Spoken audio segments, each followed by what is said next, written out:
एक राज्य के राजा की यह आदत थी कि वो अक्सर भेष बदलकर अपने राज्य में घूमा करता था, ताकि वे अपनी प्रजा की असली जरूरतों के बारे में जान सके और राज्य में चल रहे गलत काम और सुरक्षा की स्थिति को जान सके। ऐसे ही एक दिन अपने मंत्री के साथ भेष बदलकर घूमते हुए राजा अपने राज्य के अंतिम छोर तक पहुंचाता है। वहां पहुंचकर राजा बहुत ही चौंका देने वाली घटना देखता है। वह देखता है कि एक इंसान सड़क के बीचों बीच लेटा हुआ है, लेकिन कोई भी उसकी मदद नहीं कर रहा है। लोग उसके आसपास से निकल तो रहे हैं, लेकिन कोई भी उस पर ध्यान नहीं दे रहा है। यह देखकर राजा खुद ही उस पड़े हुए व्यक्ति की मदद करने जाता है। राजा जैसे ही उस व्यक्ति के पास पहुंचकर उसको उठाने की कोशिश करता है, उसे पता चलता है कि व्यक्ति तो पहले से ही मरा हुआ है। यह देखकर राजा मदद के लिए लोगों को आवाज लगाता है, लेकिन जो भी वहां से गुजरता उस मरे हुए व्यक्ति को देखकर अपना मुंह बिगाड़ता और वहां से चला जाता। इस तरह से कोई भी राजा की मदद करने के लिए नहीं रुका। अंत में राजा ने वहां से गुजरने वाले एक व्यक्ति का हाथ पकड़कर उसे रोकते हुए पूछा, मैंने लोगों को इसकी मदद के लिए आवाज लगाई, लेकिन कोई भी इसके पास तक नहीं आया। आखिर ऐसी क्या बात है कि लोग इस व्यक्ति को छूना तक नहीं चाहते? यह सुनते ही उस व्यक्ति ने मुंह बिगाड़ते हुए जवाब दिया, सब इस व्यक्ति के कर्मों का फल है।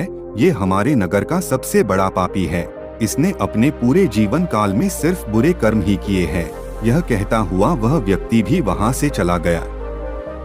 उस राहगीर के मुंह से ऐसी बातें सुनकर राजा अपने मंत्री की मदद से उस मृत व्यक्ति को उठाता है और लोगों से पता पूछकर उसे उसके घर तक ले जाता है।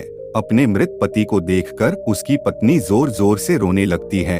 तभी थोड़ी देर बाद राजा उसकी पत्नी से लोगों का उसके पति के प्रति जो व्यवहार था उसके बारे में बताता है, जो उसने सड़क पर देखा था। राजा की बातें सुनकर उसकी पत्नी ने अपने पति की तरफ सम्मान भरी दृष्टि से देखते हुए पूरे आत्मविश्वास से कहा, मैं इस बात को अभी सिद्ध कर सकती हूँ कि मेरे पति एक बहुत ही अच्छे इंसान थे। यह सुनकर राजा चौंक जाता है और कहता है, लेकिन लोग तो कह रहे थे कि यह एक पापी व्यक्ति है। यहाँ तक कि लोग इससे इतनी नफरत करते थे कि वो इसके मृत शरीर को छूने तक को तैयार नहीं है।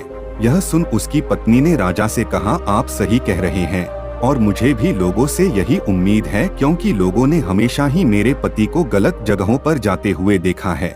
लेकिन सच्चाई तो ये है कि मेरे पति हर रोज शराब की दुकान पर जाते हैं और वहां से शराब की कुछ बोतलें खरीद लाते हैं और फिर उस पूरी शराब को नाली में फेंक देते हैं, ये कहते हुए कि मुझे उम्मीद है कि इससे वो लोग बुरे कर्म करने से बच जाएंगे जो इस शराब को पीने वाले थे। फिर उसके बाद रात में मेरे पति उन स्त्रियों के पास जाते जो देह व्यापार करके अपना जीवन व्यापन करती हैं। उनमें से कुछ स्त्रियों को वो पूरे रात की कीमत देकर उन्हें दरवाजा बंद कर लेने के लिए कहते हैं, जिससे कम से कम उस रात तक उसके पास कोई ना जाए।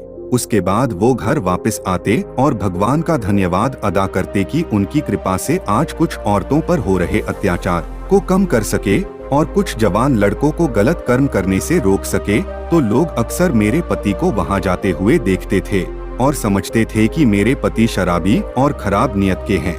मैं अक्सर अपने पति से कहती थी कि याद रखना, जब तुम मरोगे तो कोई तुम्हें छुएगा भी नहीं और तुम्हारी अर्थी को भी कोई कंधा देने वाला नहीं होगा। मेरी इस बात पर अक्सर मेरे पति हंस देते और कहते, तुम देखना, मेरी अंतिम यात्रा पर स्वयं राजा और इस नगर के सबसे बड़े और सम्मानित लोग मेरी अर्थी को कंधा देंगे और मेरी अंतिम क्रिया को पूरा करेंगे।